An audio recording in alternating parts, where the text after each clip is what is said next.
จากกรณีได้มีคลิปเสียงส่งต่อผ่านสื่อออนไลน์อีกทั้งมีคนจำนวนหนึ่งได้ฟังคลิปเสียงแล้วนำข้อมูลไปโพสต์และแชร์ต่อว่าในวันที่27กุมภาพันธ์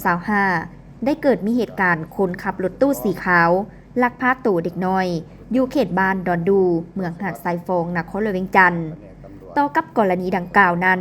พันโทตุยแก้วสวัสดิ์รองแผนกตำรวจผู้ที่นำเวียกงานสืบสวนสอบสวนกองบัญชาการป้องกันความสงบเมืองหาดทรายฟองได้แถลงต่อนักข่าวสื่อมวลชนป้องกันความสงบว่าผ่านการเก็บกำข้อมูลและการสืบสวนสอบสวนของเจ้าหน้าที่ตำรวจสามารถรับรู้ได้ว่าเหตุการณ์คนลักพาตัวเด็กน้อยอยู่เขตบ้านดอนดูนั้นบ่แม่นความจริงข้าพเจ้าในนามต่างหน้ากองบัญชาการปกส.เมืองหาดทรายฟองเนาะชื่อข้าพเจ้าก็ชื่อพันโทตุยแก้วสวัสดิ์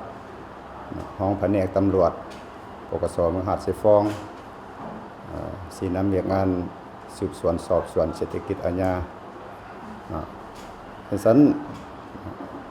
แต่ว่าในวันที่26มีสภาพที่ว่าผู้มีมูลจริงเกิดขึ้นอยู่บ้านดอนดูว่ามีการมาลักพาตัวเด็กน้อยเมื่อได้รับการแจ้งโทรจากอำนาจการปกครองบ้านก็คือกลุ่มบ้านกลุ่มหนึ่งโบโอได้แจ้งไปทั้งปกส.เมืองหาดทรายฟองเขาก็ได้แจ้งหาทั้งกองบัญชาการทางกองบัญชาการก็ได้ชี้นำให้ข้าพเจ้าก็ได้แต่งตั้งไอ้น้องในงานสืบสวนสอบสวนสมทบกับพนักงานกลุ่ม1โบโอสมทบกับอำนาจการปกครองบ้านก็ลงเก็บกำข้อมูลตัวจริงในวันที่27เดือน2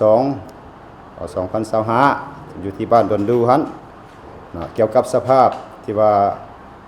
ลงคลิปไปว่ามีรถตู้มาลักพาตัวเด็กน้อยหันผ่านการเก็บกำข้อมูลตัวจริงก็ถือว่าบ่มีมูลความจริงเนาะเป็นการให้การเท็จการออกคลิปแบบบ่มีข้อมูลลงแชร์ไปตามเฟซออนไลน์ต่างๆสำหรับท้ายนี้ก็ฝากเตือนถึงบรรดาซื้อเฟซทางออนไลน์ที่ผู้ใดครับเบิ่งรับชมหันมีสติแล้วก็คลิปดังกล่าวก็ถือว่าบ่มีมูลความจริงทางการเก็บกำเก็บกำข้อมูลของเจ้าหน้าที่แต่เฮาสั่นล่ะถือว่าแจ้งถึงบรรดาผู้สวมใช้ทางเฟซทางออนไลน์ต่างๆถือว่าบ่ให้ตื่นตระหนกตกใจข่าวดังกล่าวหันทางเฮาก็ได้แก้ข่าวจังซั่น